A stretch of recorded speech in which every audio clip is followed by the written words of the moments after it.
నమస్తే BCN news కి స్వాగతం। నా పేరు నీలిమ। ముందుగా ముఖ్యాంశాలు। పోలవరంపై జగన్ నిత్యం విషం చిమ్ముతున్నారు। ప్రాజెక్టు ఎత్తును తగ్గించే ప్రసక్తే లేదని మరోమారు స్పష్టం చేసిన మంత్రి నిమ్మల।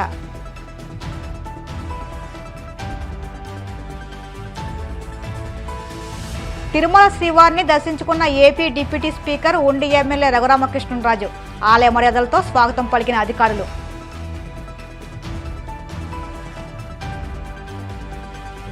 గుండుగొలను శ్రీ సీతారామస్వామి ఆలయంలో ఏకకాలంలో పార్థివలింగ రుద్రాభిషేకం, శ్రీ చక్ర అర్చన। కార్తీక మాసం మాస శివరాత్రిని పురస్కరించుకుని విశేష పూజలు।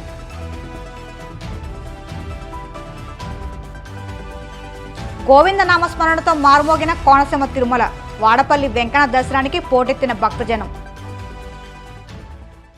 మాజీ ముఖ్యమంత్రి జగన్ అవినీతి అసత్యాలకు పుట్టినిల్లైన సాక్షి దినపత్రిక ప్రతినిత్యం పోలవరంపై విషం చిమ్ముతుందని మంత్రి నిమ్మల రామనాయుడు ఆగ్రహం వ్యక్తం చేశారు। అమరావతిలో ఆయన మీడియాతో మాట్లాడుతూ పోలవరం ఎత్తు తగ్గించేస్తున్నారంటూ వైసీపీ విష ప్రచారానికి మొసలి కన్నీటికి సమాచార హక్కు చట్టం ద్వారా పీపీఏ ఇచ్చిన సమాధానం వైసీపీకి చెంపదబ్బని అన్నారు। ప్రధాన డ్యాంలో 41.15 మీటర్ల ఎత్తుకు నీటి నిల్వ పరిమితం చేయాలని నిర్ణయం ప్రతిపాదన తీసుకున్నది జగన్ ప్రభుత్వమని పీపీఏ తేల్చి చెప్పిందన్నారు।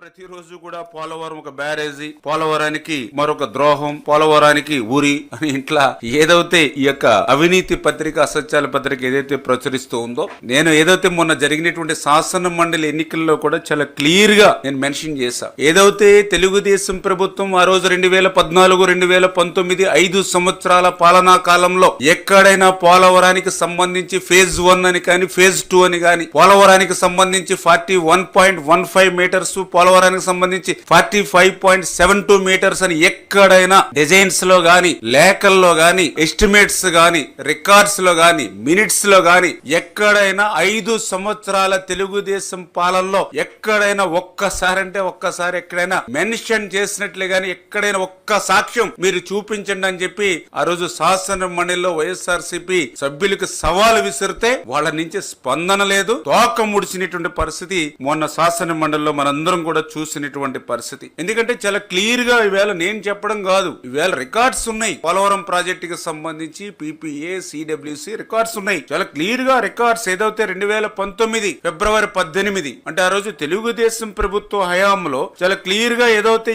55,548 కోట్లు అంటే ఏదైతే టెక్నికల్ అడ్వైజరీ కమిటీ టిఎస్సి ఆ రోజు 55,548 కోట్లు అక్షరాల ఆ రోజు ఆమోదించడం జరిగింది। అంటే అప్పటి వరకు ఎక్కడా కూడా ఫేజ్ 1, ఫేజ్ 2, 41, 45 అనేటువంటి ఉద్దేశమే ప్రభుత్వానికి లేదనేది చాలా క్లియర్ గా తేటతెల్లమవుతున్నటువంటి పరిస్థితి। దీన్ని బేస్ చేసుకునే తర్వాత జగన్మోహన్ రెడ్డి ప్రభుత్వంలో కూడా 2020 ఆ రోజు కూడా 47,617 కోట్లకి రివైజ్డ్ కాస్ట్ కమిటీ కూడా ఆమోదించింది। అంటే ఏదైతే తెలుగుదేశం ప్రభుత్వ హయాంలో ఆమోదించినటువంటి టెక్నికల్ అడ్వైజరీ కమిటీ ఏదైతే ఆమోదించిందో దాన్ని ఆర్సీసీ కూడా మళ్ళీ 47,617 కోట్లకి అంటే ఏదైతే కుడి కాలువ ఎడమ కాలువ యొక్క నీటి సామర్థ్యాన్ని తగ్గించి తద్వారా 47,617 కోట్లకు ఆ రోజు ఆమోదించినటువంటి పరిస్థితి। అంటే చాలా క్లియర్ గా ఏదైతే పోలవరం ప్రాజెక్టు చరిత్రలో ఆ రోజు చిన్నారెడ్డి గారి దగ్గర నుంచి, రాజశేఖర రెడ్డి గారి దగ్గర నుంచి, లేదా చంద్రబాబు నాయుడు గారి దగ్గర నుంచి ఎక్కడా కూడా ఫేజ్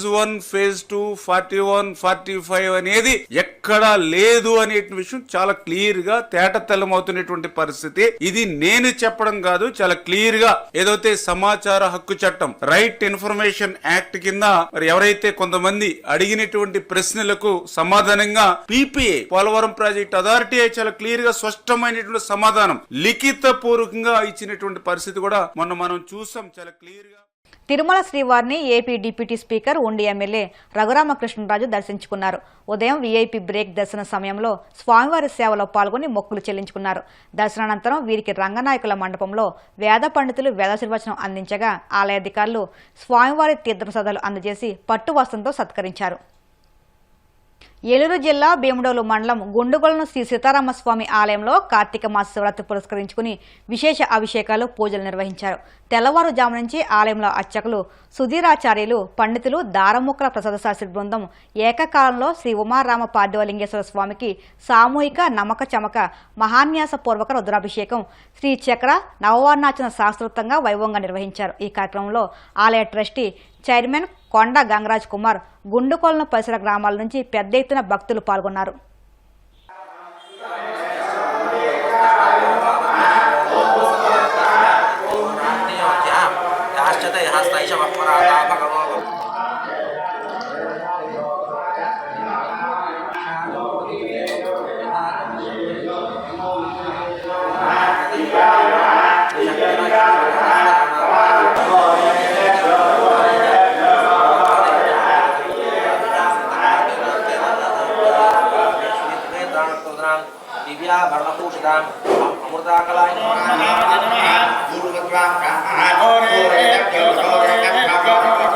భూషణం వృషభ ఏకాదశం పదభా ఏకాంగాన్ దక్షిణాం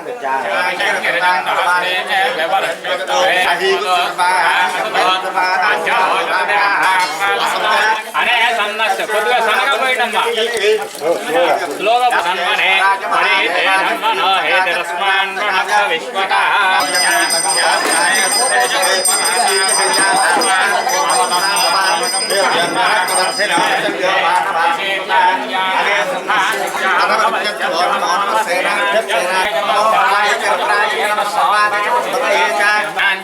నమో నమో వృక్షేభ్యో హరికేశేభ్యో పదోనామతయే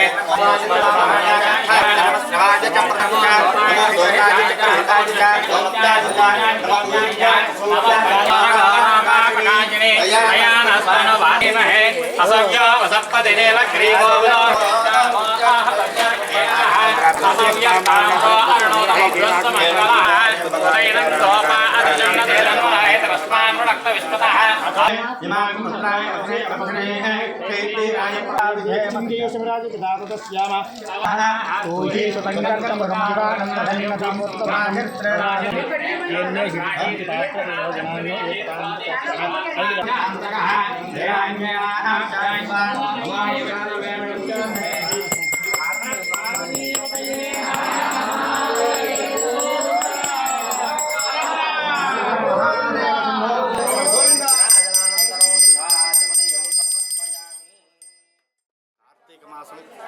అంటేనే విశిష్టమైనది. అందులో మాస శివరాత్రి వారం. అందుకని ఈ మాస శివరాత్రి సందర్భంగా గుండుగోలు గ్రామంలో శ్రీ సీతారామస్వామి వారి దేవాలయం ముందున ఈ యొక్క ఉమాపార్థివ రామలింగేశ్వర స్వామి వారిని ఏర్పరిచి అంతటి భక్తికోటి అందరి చేత కూడా మహన్యాసపూర్వక ఏకాదశి రుద్రాభిషేకం జరిపిస్తున్నాం. భక్తులందరూ కూడా విరివిగా పాల్గొన్నారు. ఇంకో విశిష్టత ఏంటంటే శ్రీచక్ర నవార్చన కూడా జరుగుతోంది అమ్మవారిది. అమ్మవారికి అయ్యవారికి కూడా ఏకకాలంలో జరగటం అనేది చాలా విశిష్టత, చాలా ప్రత్యేకత ముందు ఎక్కడో కానీ అలా అర్థంగా జరగదు.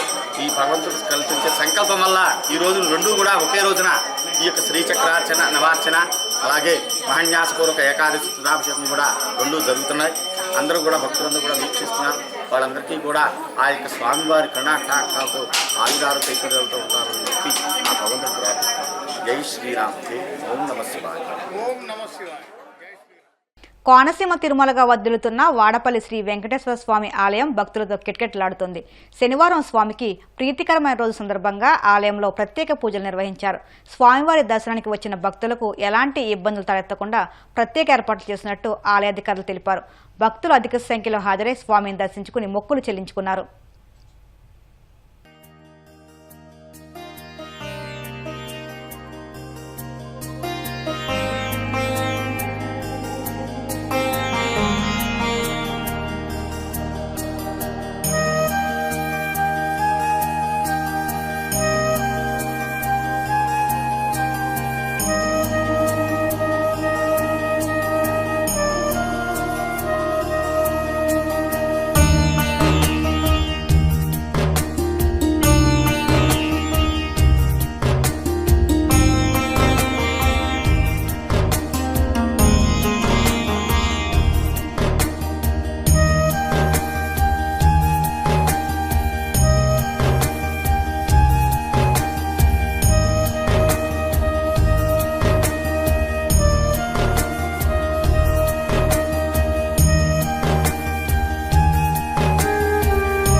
శ్రీమన్నారాయణ. నేను ఈరోజు వాడపల్లి వెంకటేశ్వర స్వామి వారు 7 శనివారాల దేవుడు అంటారు ఆయన్ని. నేను అంతకు ముందు 2 సార్లు వచ్చాను.